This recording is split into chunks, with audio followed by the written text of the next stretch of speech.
Ladies and gentlemen, friends, I have a confession to make.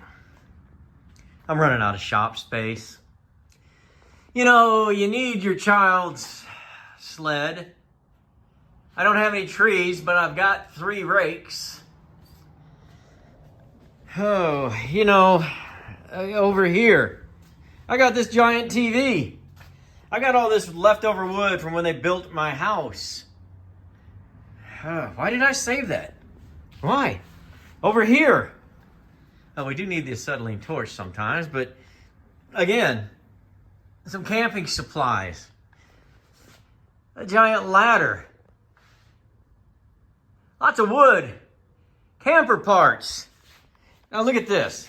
1, 2, 3, 4, 5, 6, 7, 8, 9. That's 9 boxes of wood. Those are wood scraps from campers. And that's just from the last 5 campers. Yeah, I'm going to burn it in the fireplace. But why is it sitting here? I don't want to throw it out. I don't want to be wasteful. And there's from when my daughter moved. She thought this would be a great place to put her stuff. And look at this. That's got to be cut down. I ran out of boxes. And I got more wood over here.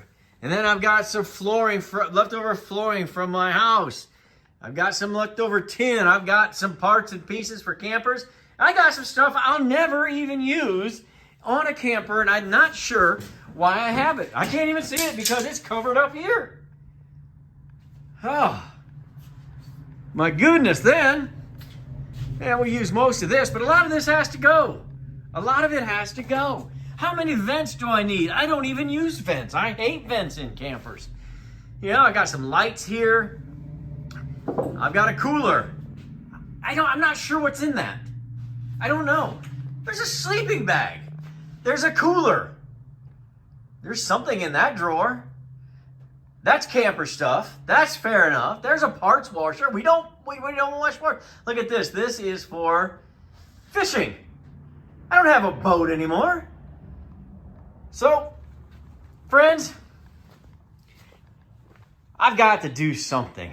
And that something is, I'm going to go out back behind World Headquarters and let me show you what I'm going to do. So while that bumper played, I relaxed a little bit. But this has been on my mind. It's been a struggle to have the room that I need to do what I do in there. And it's stuff that I may never use again. I thought we were going in a different direction and we didn't. So I need the space. So what I'm going to do, let me move you down here just a touch. What I'm going to do is I'm going to have a cargo container, you know, like the shipping containers, delivered right here behind World Headquarters. Here's how you do it. First thing, I'm going to get a 8 by 20, 8 feet wide, 20 feet long, and 8 feet high. That's what I think is going to work best behind World Headquarters here. And I think that, you know, that's enough space that it's going to make a difference in there. Because there's going to be some hard decisions made. And part of that hard decision is some stuff's just, boom, going to be gone. Look over here. That's just leftover camper pieces, a lot of aluminum. I got to do something with that too. It was right here behind World Headquarters, but it got in the way. So I want to take you through the process. First process is you get these capstones right here. They call these 4, which is 4 this way, by 8. Ugh, these are heavy. By 8 this way inches, 16 inches this way. You call them a concrete capstone. So I've got to get these set. So we know, and I didn't figure this out on my own. I asked the people at the container store. I said, hey, how do I set this up? And they said, okay, do this. So I've got to get them 8 feet across. So let me show you what I did. First off, I dug out under here because that's about a 5 or 6 inch drop to there. In that 8 feet is a drop. So to alleviate building it up so high there, I dug this one down. So right now, I'm going to take this 8-foot board. I want to set it right on the edge here. Just right on the edge. I've got a tape measure here, but that tells me that my other edge is right here. Pretty close. So I will, well, I hope you're still in the frame. Yeah, okay. So I'm gonna take from here over to here my measurement, and I'm pretty close. Right there is gonna do it. Now, as I said, there is a slope. Let me get you a better shot there. There's a slope. So when there's a slope, we've got to eliminate the slope. We don't want things rolling downhill. Inch or two, not so much.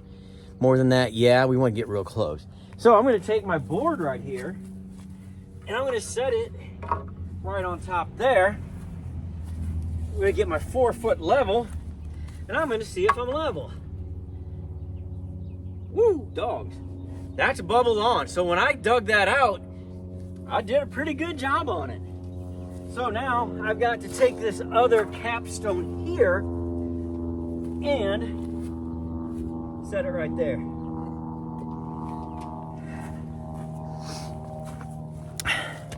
Let me change the shot real quick. So we're bubble on right there. That's exactly where we want to be. Let me get my shadow out of here. Now I went down here and I set this one, and this one needed to be set a lot deeper. And I've got to come out here and build this one up. And instead of building that up with dirt, I went and found some of these smaller type capstones, and I'll set that under here and I'll get rid of this. So we'll come over here. This is 20 feet. From right here to right there is 20. So then from up there to right across from here will be 20. But we can't set these now. I did it just to check, because they're going to come in off of, I'm going to use my neighbor's driveway. Hopefully he won't be home and be mad at me, but he's a nice guy. He won't care. So anyway, they'll drive in there and they'll back right through this little ditch right here, and they'll have the door facing that way, and they'll drop it, and so they have to back over this. So they'll back right over that, and there's no sense of doing that. That could break, and now, you know, you're wasting money.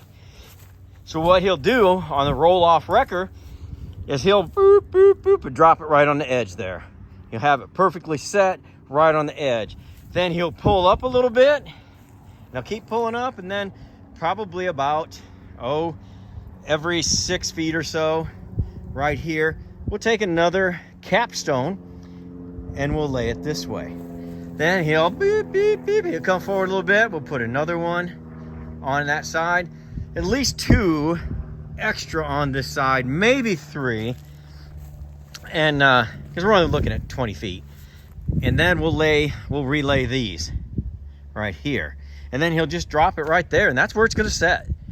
I was surprised. I thought you might have to pour a concrete pad or something, but you don't. You don't. You could, but you don't need to. That would be about, I checked, $4,300. So for that to sit on that, that's a bit much for me. So that's really all you need. Now they're going to be here in 2 days, so I just wanted to make sure that everything was set and I didn't leave you behind on this deal. What I want to do right now is I'm going to go inside and I'm going to show you how I made my choice of what container to get. And then the man will be here to drop this, and I will do my very best to film how he gets through there into here and drops it off. All right, let's go inside. Let's see if this works. All right. I bought mine from Cisco Containers. They're in way East Tulsa, but let's go up here. You could get a new one trip, which, I mean, they are new and they are pretty expensive. So I just kind of bypassed that one. It didn't spark my interest. What did was this used right here. But it's wind and water tight, and that's what we're interested in. Wind and water tight. So I think we all know what a cargo container looks like. I mean, they've got all kinds of different colors, different sizes. So I looked at the wind and watertight. It says these companies own large feet of container and they get used for generally 8 to 12 years. So some of the things, they've been, let's say, a little degraded, but they keep the best containers possible in their industry, providing customers with more used and less attractive. You got your choice. You can make your choice, I guess, is what it's saying. So used and wind and watertight is what I chose. Now, they do have cargo worthy, which are still pretty well inspected and recertified for export. Now, if you're going to export, it's really the same as the used, except they've been inspected. And if they miss something, that's what it is. So these come in different sizes. So they have a 40 foot, which is 40 foot long, and they're all 8 feet wide. And they've got, it's called a high cube. It's 10 feet high instead of 8 feet high. And those were about $4,750. That looks like a high cube right there. Then they just have a regular 40 foot. It's 8 feet tall, 8 feet wide, $4,500. Now, the cargo worthy used that I got, 20 feet long, 8 feet wide, 8 feet tall, $3,100 delivered. I think that's a heck of a deal. So that's where I'm sitting right now, waiting on the guy to deliver. So let me show you when he gets here.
Well, that was somewhat harrowing, and here is why. It gets real muddy right here. We had all that rain, but it wasn't bad up where it was setting, but it was tough for him to get in. So, you know, it's off center, but they can come back and move it when it dries out a little bit. It's dry up here, just down there. It's not. You probably got to see that in probably quadruple time, so it wasn't as stressful for you. But this is all they say it needs. Is that right there? That's it. All that. That's all it needs. He said, don't do any more. He said, I've been doing this for 25 years. That's all you need. That's what you should do. Let's go inside. It's supposed to be wind and water tight. It's, you know, it's worse for the wear. It's done its job for however long it did. I don't know if that's oil or water stains because it's supposed to be watertight, but it has stuff running up against it. Who knows? We'll know the first time it rains anyway. So we got a warranty, no big deal. I'm going to start bringing stuff out of World Headquarters and start putting it in there in our satellite office. And we'll take a look at it.